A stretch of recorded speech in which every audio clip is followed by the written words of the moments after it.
Bonjour à tous, bonjour à toutes. Troisième journée dédiée à la conférence internationale sur les sargasses. Là, aujourd'hui, nous sommes en direct de la Sarg Expo, la salle d'exposition avec tous les exposants. Je vous invite à partir tout de suite à la rencontre, bien sûr, de ces exposants. C'est un message d'espoir pour l'avenir parce que, naturellement, les populations sont vraiment très perturbées par ces sargasses depuis une dizaine d'années. Il faut trouver des solutions et moi, je crois beaucoup à l'intelligence humaine pour essayer de trouver des solutions à des problèmes que la nature nous apporte. Mais un échouage, c'est quelque chose de volontaire, d'intentionnel, et un échouement, c'est quelque chose d'accidentel. Donc là, il faut parler d'échouement de sargasses. On a 40 entreprises là aujourd'hui, et puis du côté de la recherche, on a quand même 15 pays qui sont représentés. Donc un appel à projet dont on aura le résultat cet après-midi, c'est beaucoup de signes encourageants. On peut dire, Monsieur le Président de région, c'est une réussite aujourd'hui? Enfin, la réussite pour moi, je dirais, c'est si nous arrivons à trouver ensemble des solutions. La réussite aujourd'hui, c'est la première exposition de Sarg Expo, avec beaucoup de monde. Donc, on se rend compte que la population attend des réponses, attend des solutions. Donc, c'est ce que nous sommes en train de faire avec les pays de la Caraïbe, nos partenaires, l'État, l'ADEME, le CAUE, le CCEE, tous nos partenaires qui travaillent dessus, les scientifiques qui doivent échanger leur travail, leur donner leurs recherches pour que nous puissions essayer d'enrayer ce phénomène. La région a déjà dépensé plusieurs millions d'euros pour accompagner les communes, les collectivités en matériel et nous continuons par cette exposition que nous avons voulu, par cette conférence internationale que j'ai voulu avec le président de la République qui se tient pour la première fois en Guadeloupe. C'est une première pour la Guadeloupe et j'espère que nous allons pouvoir vraiment trouver une solution pérenne pour enrayer ces fléaux qui nous pourrissent la vie. Alors en perspective, c'est une collaboration fructueuse avec toutes les délégations présentes, avec également les pays qui sont venus aujourd'hui. Vous avez l'ONU présent, vous avez le secrétaire général, les États de la Caraïbe, l'OACO, les ministres de la Caraïbe, Brésil, Mexique, Anguille, enfin, il y en a tellement que je les oublie. Donc je pense que si nous mettons ensemble nos savoirs, nous pouvons trouver des solutions et je fais confiance à nos scientifiques. Ah oui, beaucoup de choses. C'est l'aboutissement, je veux dire, déjà d'un travail en amont et puis cela permettra bien évidemment de resserrer les liens avec nos partenaires de la Caraïbe et de mettre en commun nos expériences, nos idées pour pouvoir je veux dire, combattre ce fléau et faire en sorte que dans un moyen terme, que ça puisse devenir un atout économique. Je crois que cette conférence, nous allons déboucher sur pas mal de choses à moyen, à long terme. Bon, pas tout de suite, je crois que ces phénomènes qui sont encore inconnus de la recherche doivent... il y a un temps pour que nous ayons des résultats probants.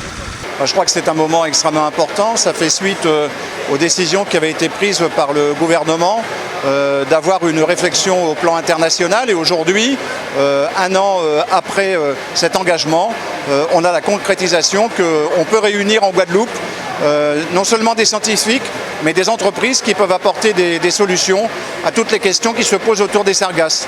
Donc c'est un moment extrêmement important et j'espère que ça débouchera sur des projets qui pourront être conduits au cours des mois et des années qui viennent et qui permettront d'apporter des solutions à ces problèmes d'échouage de sargasses puisqu'elles ont un impact extrêmement fort sur la population. Je crois qu'il y aura pour les Guadeloupéens, bien entendu, peut-être pas des résultats immédiatement concrets, mais en tout cas l'assurance de l'engagement de l'ensemble des collectivités, de l'ensemble des partenaires pour essayer de trouver des solutions et de mettre en place les dispositifs les meilleurs possibles. Donc ça, c'est un engagement que tiendront l'ensemble des collectivités autour de l'État pour arriver à apporter cette réponse aux Guadeloupéens. Alors c'est un moment important pour la Guadeloupe, que cette conférence internationale réunit tous les États de la Caraïbe. D'ailleurs, on a eu une très grosse délégation de ministres des États de la Caraïbe. Cela veut dire que le sujet est intéressant. L'idée, c'est de mettre toutes les forces ensemble, de manière à ce que nous puissions vraiment faire des projets de recherche pour déjà comprendre ce phénomène sargasse, mais aussi comment les valoriser, et ça c'est un problème important. Si on ne peut pas les détruire, il faut les valoriser, et l'objectif aujourd'hui, c'est de faire en sorte que les chercheurs, les politiques, les bailleurs de fonds soient ensemble pour défendre ces projets de recherche afin que ces sargasses ne soit pas véritablement un déchet, mais un atout pour nos territoires et un atout pour la région de la Caraïbe. L'association des États de la Caraïbe, et là nous avons avec nous la secrétaire générale. Bonsoir. Bonsoir. Alors, qu'est-ce que ça représente pour vous, cette conférence internationale sur les sargasses? What does that mean to you, this international conference on sargassum? It means coming together of the people of the region to talk about a common problem. All of us have this problem and we are trying to ensure we find solutions. Ça signifie qu'on se rassemble en tant que Caribéens pour faire une seule voix et pour trouver des solutions au phénomène des sargasses. Alors c'est vrai qu'il y a beaucoup d'États, il y a beaucoup de personnalités. Est-ce que la collaboration va être fructueuse? So there's a lot of states and a lot of multiple stakeholders. Do you think that the collaboration will be fruitful, efficient? We don't have a choice. The sea has no boundaries. And so we have to come together to work together on this problem. It's a pity that we only come together when we have problems, though. On n'a pas le choix parce que la mer n'a pas de frontières en fait. Donc c'est juste dommage qu'on pense à se rassembler uniquement en cas de difficulté. Alors ma question aussi c'est que est-ce que le Guadeloupéen, parce qu'on est en Guadeloupe, le Guadeloupéen lambda, c'est-à-dire le Guadeloupéen commun, va se retrouver dans cette conférence internationale? Do you think that people of Guadeloupe actually can have a sense of what is happening in such an event of an international? Of course. People in Guadeloupe should take the opportunity to come to the expo, for example, for them to see some of the solutions that the country has come up with. They should come to hear about new ideas from around the Caribbean and from the world, because we have some international people here. And they should also come to the conference to speak to people, to speak to find out what is happening. It is not just the government, it is the people who must also come. Oui, les Guadeloupéens devraient saisir cette opportunité pour venir au salon et voir ce qui se fait, voir les solutions. Et aussi, ce n'est pas uniquement les autorités qui s'adressent au public, c'est aussi au public de participer. Et quand tu veux dire Guadeloupéen en créole? Bonjour, moi j'aime Guadeloupe en pile, c'est un bel pays. Merci beaucoup. Merci beaucoup. La conférence internationale sur les sargasses s'impose parce que donc nous sommes plusieurs territoires, plusieurs États dans ce bassin caribéen à être concernés par ces échouements massifs donc d'algues brunes, comme justement de façon inédite depuis à peu près 2011. Peut-être que les algues ont toujours existé, ont toujours été là dans le passé quand on regarde donc les chroniqueurs et certaines littératures. Mais nous n'avons pas connu de si importants échouements. Et il importe donc que l'on puisse jouer la synergie pour la gestion de ce phénomène, pour sa meilleure compréhension, d'où l'exposition que nous avons donc élaborée au niveau du Conseil de la culture, de l'éducation et de l'environnement.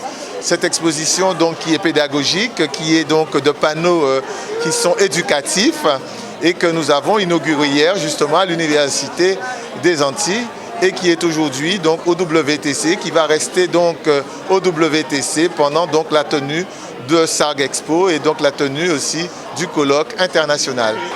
D'abord, je pense que ça montre que toutes les îles de la Caraïbe sont concernées par ce phénomène qui, comme le disait la ministre il n'y a pas très longtemps, c'est naturel, c'est une catastrophe, mais ce n'est pas une catastrophe naturelle. Ce qui veut dire que si nous ne nous organisons pas nous-mêmes pour essayer de solder le problème, en trouvant les financements, en trouvant les moyens de revaloriser, l'État ne pourra que nous aider partiellement dans le cadre des études scientifiques. Alors en perspective, on peut dire que c'est une collaboration fructueuse avec les autres pays, avec les autres délégations. Tout à fait. Quand nous sommes des îles et manifestement le phénomène concerne toutes les îles de la Caraïbe Alors il y en a qui ont la possibilité de mieux gérer que d'autres parce qu'ils ont des territoires sur lesquels ils peuvent faire de l'épandage. Nous sommes sur des mouchoirs de poche. De deux choses l'une, où on stocke provisoirement et où on est obligé de finir par essayer de brûler tout ce qu'on peut brûler dans l'incinérateur que nous avons une fois que les algues sont séchées. Mais c'est dommage de ne pas pouvoir transformer un produit qui nous arrive naturellement en valeur réelle si techniquement et si du point de vue de la toxicité, c'est possible de le faire. Oui, donc nous sommes une entreprise de Guadeloupe qui sommes basés ici depuis 10 ans et on a mis au point, entre autres de nos productions, ces bateaux pour ramasser les sargasses qui sont vraiment un fléau en Guadeloupe. Donc on a essayé d'apporter notre pierre à l'édifice et pour ce fait on a commencé par construire le Sargator 1 qui est à côté, qui n'a lui qu'un seul tapis et qui déverse directement dans une benne. Bon, le problème de ce bateau, c'est que quand la benne est pleine, il faut rentrer au port avec le bateau pour vider la benne.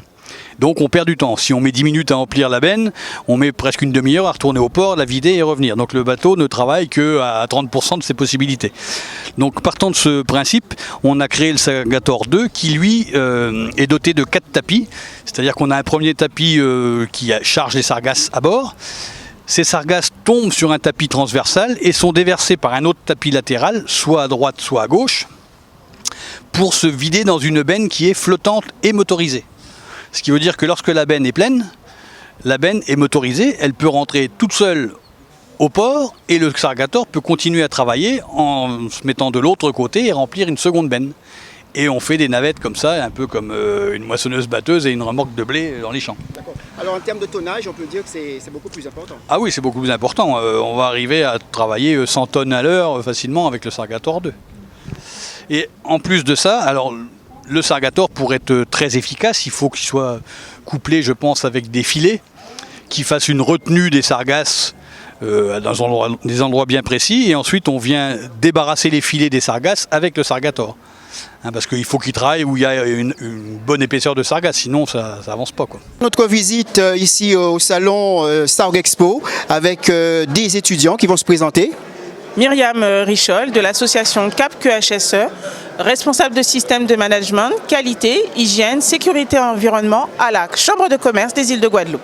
Alors justement, votre passage aujourd'hui est lié en fait à cette conférence internationale? Tout à fait, complètement lié, puisqu'il faut savoir que nous apprenons, nous étudions les impacts significatifs sur l'environnement de ce type d'invasion sargasse, de ce qui est en rapport avec l'eau, de ce qui est en rapport avec le chlordécone également.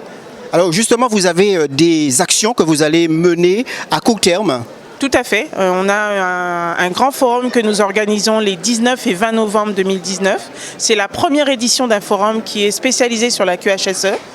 Donc, dans ce forum, nous allons aborder une conférence débat qui va porter sur les rejets en zone humide, présenter aux professionnels les impacts de ces rejets et également au tout public. Donc essayer de faire comprendre les impacts et également de présenter des solutions efficientes.